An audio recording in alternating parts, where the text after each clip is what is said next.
Welcome back. My name is Eric Abelos, and you are watching The Morning Boat. In house with me today, I have guest Jonathan from Steamboat Springs Transit. Jonathan, how are you doing this morning? Doing great. Thank you very much for the opportunity. I am so happy to have you here. Who are you? Could you tell our guests, our viewers at home, who you are? Sure, I'm Jonathan Flint. I am the transit manager here at Steamboat Springs, and I oversee the transit department. We're made up of about 50 drivers and 20 buses, and we provide transportation throughout Steamboat Springs and also over to Hayden and Craig. That's phenomenal. Free bus service too, by the way, everybody there. So what should we be expecting this winter with in terms of the bus routes and all that? Sure. Well, we're really happy that it looked like for quite a period of time that we would have to do some pretty dramatic reductions in our service this year. However, so far the summer has gone a little better than we anticipated as far as the sales tax revenue, which is used to fund the transit system.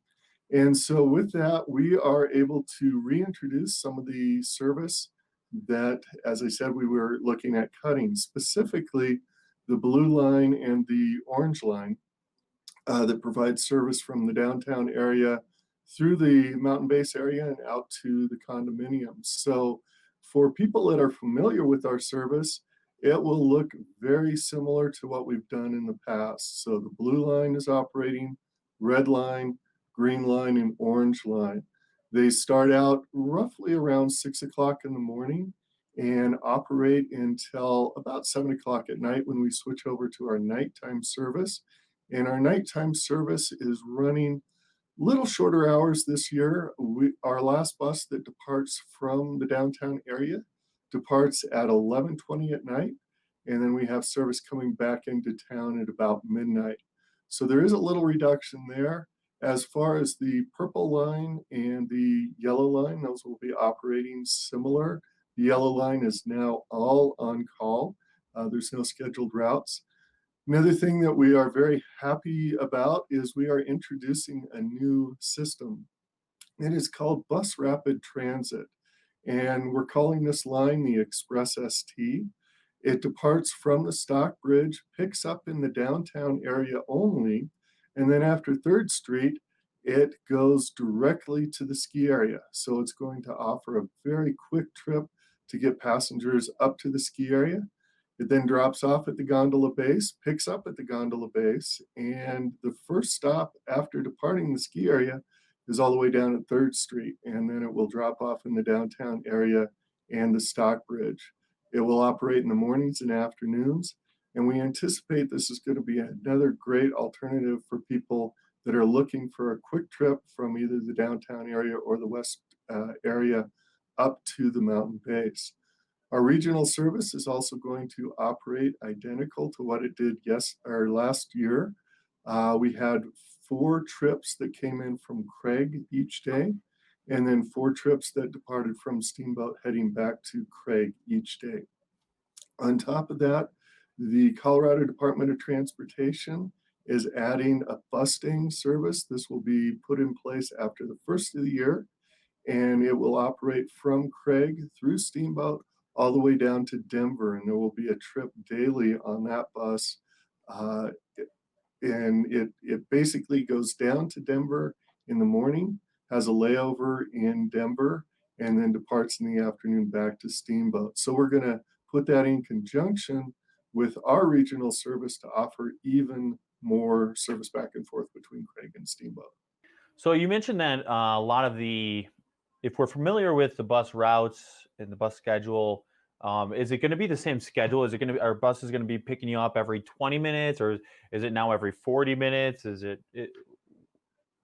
Right. What we've got is the service operates every 20 minutes on each of the routes, but we've got overlapping service. So, for example, the red line and the blue line between downtown and the mountain run on the same route.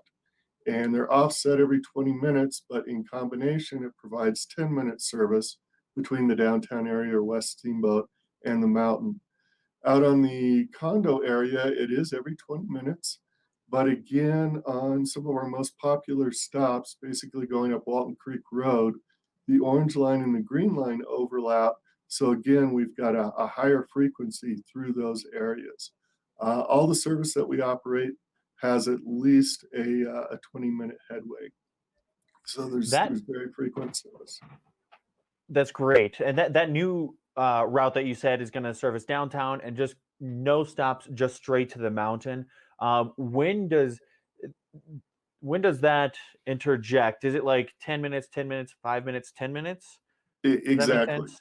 Okay. That's also on a 20-minute headway. It operates for about 2 to 3 hours in the morning and 3 or 4 hours in the afternoon. So it's not all day, but really during that peak rush hour, yeah, you're going to see buses. Where I think it's going to be fantastic is coming out of the ski area at the end of the day. You're going to see a lot of buses headed towards downtown.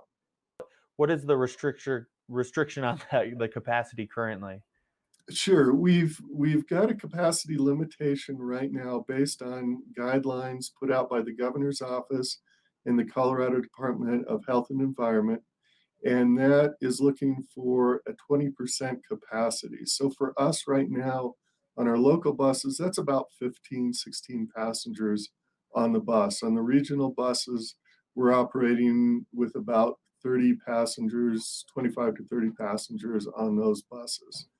The Colorado Association of Transit Agencies is going to speak with the Colorado Department of Health and also the governor's office and ask for those capacity restrictions to be lifted based upon where we are as far as tracing and case numbers in the county. So the closer we are to the stay-at-home level, the lower our capacity will be. But if we're able to get into the safer at home and also the protect your neighbor status, that would allow us to increase our capacity. And certainly that makes sense. I could understand that. Now, I know there was some concerns about safety of riding the bus. What are you guys doing to negate that opinion? Sure. Well, what the first thing that we've done is both the National Association for Transit Providers, and that's called APTA, as well as the Colorado Transit Association, started by just doing a lot of research and finding out what is the case spread. Can COVID be traced back to transit as a spreader? And they looked both nationally and internationally to try and find this answer. What they've discovered is that transit is a very safe option. And there's several reasons for that. First and foremost, all transit agencies are requiring that customers and drivers wear a mask.